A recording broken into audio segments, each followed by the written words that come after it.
Hi guys, my name is अभी और आज मैं कोशिश करूंगा कि जो आपका रीजनल ऑस्ट्रेलिया का कंसेप्ट है वो कम्प्लीटली क्लियर हो जाए। ऑस्ट्रेलिया को इमिग्रेशन पर्पज के लिए 3 कैटेगरीज में डिवाइड किया है। Category 1 includes all the metropolitan cities जिसमें कि सिडनी, मेलबर्न और ब्रिस्बेन है। Category 2 includes Perth, Adelaide, Gold Coast, Sunshine Coast, Newcastle और category 3 includes regional centre and other regional areas. Category 2 और कैटेगरी 3 दोनों रीजनल एरियाज में आते हैं। तो इस वीडियो में हम यही आगे बढ़ाएंगे कि कैटेगरी 2 में कौन कौन सी सिटीज हैं, उसमें रहने के क्या फायदे हैं, और कैटेगरी 3 में कौन कौन से एरियाज आते हैं और उसमें रहने के क्या फायदे हैं। और साथ साथ में मैं एक पोस्ट कोड्स की लिस्ट दूंगा जिसमें आप चेक कर सकते हो कि अगर ये एरिया कैटेगरी 2 रीजनल एरिया में आता है या फिर कैटेगरी 3 रीजनल एरिया में आता है।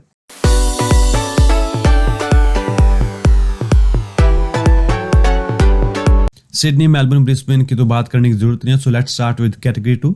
Category 2 includes cities and major regional centre of Perth, Adelaide, Gold Coast, Lake Macquarie, Wollongong, Newcastle. Category 2 regional Australia में रहने के क्या क्या बेनिफिट्स हैं। जो सबसे पहला और जो बेस्ट बेनिफिट की, अगर आपने वहां से कोई बैचलर या फिर हायर क्वालिफिकेशन किया है एक रजिस्टर्ड इंस्टीट्यूशन से, तो आपको 3 years post study work visa मिलता है जिसको टेम्परेरी रेजिडेंसी भी बोलते हैं। लेकिन अगर आप यही क्वालिफिकेशन मेट्रो सिटी से कर रहे हैं तो आपको सिर्फ 2 साल का ही पोस्ट स्टडी वर्क वीजा मिलता है, जो कि बहुत अच्छी बात है क्योंकि 1 साल is more than enough to collect your points and prepare yourself for the permanent residency. Second benefit यही है कि जैसे 2019 में इन्होंने एक स्कीम निकाली कि they will give 25,000 permanent residency to people living in regional Australia, तो आप उसके लिए एलिजिबल हो जाओगे। थर्ड बेनिफिट इसका ये है कि you will get the first priority for regional visa, for example 491, 494। अगर आप रीजनल ऑस्ट्रेलिया में रह रहे हो तो आपको इसके लिए ज्यादा प्रेफरेंस मिलेगी एज कम्पेयर टू समवन जो वहां मूव हुआ है तब अप्लाई कर रहे हैं। फोर्थ बेनिफिट इसका ये होगा कि आपको रीजनल ऑक्यूपेशन लिस्ट के लिए एक्सेस मिल जाएगी। जैसे आप मेट्रो सिटीज में रह रहे हो, you won't get access for regional occupation list, but if you are living in regional Australia you will get access to that.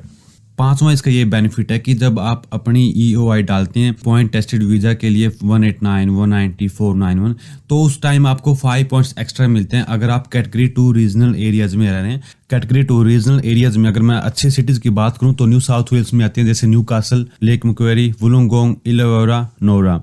Victoria में जीलोन है और क्वींसलैंड में गोल्ड कोस्ट और Sunshine coast.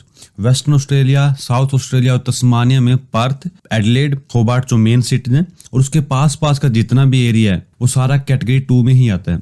Australian capital territory में completely category 2 regional area में आती है, इसमें कोई कैटेगरी 3 का एरिया नहीं है। लेकिन नॉर्दर्न टेरिटरी में एक भी एरिया कैटेगरी 2 में नहीं आता।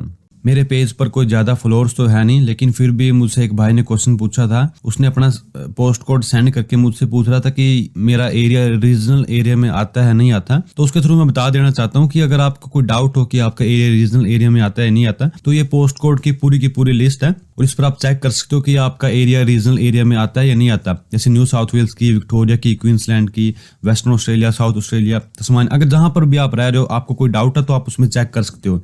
हर एक को तो मैं बोल नहीं सकता कि ये एरिया कौन सा सबर्ब पड़ता है, ये कौन सा सबर्ब पड़ता है, क्योंकि काफी ज्यादा टाइम लग जाएगा इसमें। तो आप चेक कर सकते हो कि आपका एरिया रीजनल एरिया में आता है या नहीं आता। और भाई ये इन्फॉर्मेशन 100% जेन्युइन है। मैंने डिस्क्रिप्शन में इमिग्रेशन होम अफेयर्स की वेबसाइट का लिंक भी दिया है। अगर आप यहाँ से नहीं चेक करना चाहते आप वहां से चेक कर सकते हो, लेकिन इन्फॉर्मेशन 100% करेक्ट है। Now let's talk a bit about category 3.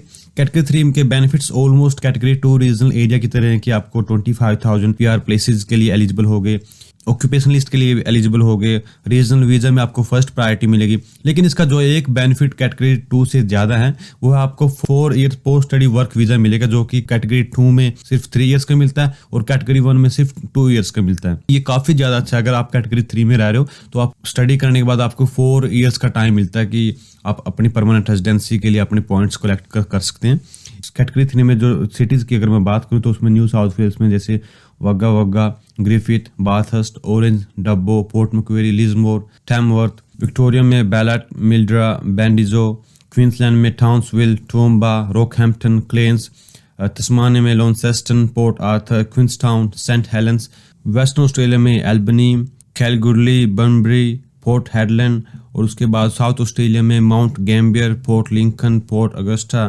ACT में कुछ नहीं है और नॉर्दर्न टेरिटरी कंप्लीटली कैटेगरी 3 में आती है। फिर भी अगर आपको कोई चेक करना कि ये सबर्ब कैटेगरी 3 में आता है नहीं, कैटेगरी 3 के पूरे ऑस्ट्रेलिया की लिस्ट मैंने ये दी हुई है, तो आप इस पे भी चेक कर सकते हो कि आपका सबर्ब कैटेगरी 3 में आता है या फिर कैटेगरी 2 में आता है। अगर आपको ये वीडियो अच्छी लगी हो तो प्लीज लाइक, कमेंट और अपने दोस्तों में शेयर जरूर कर देना।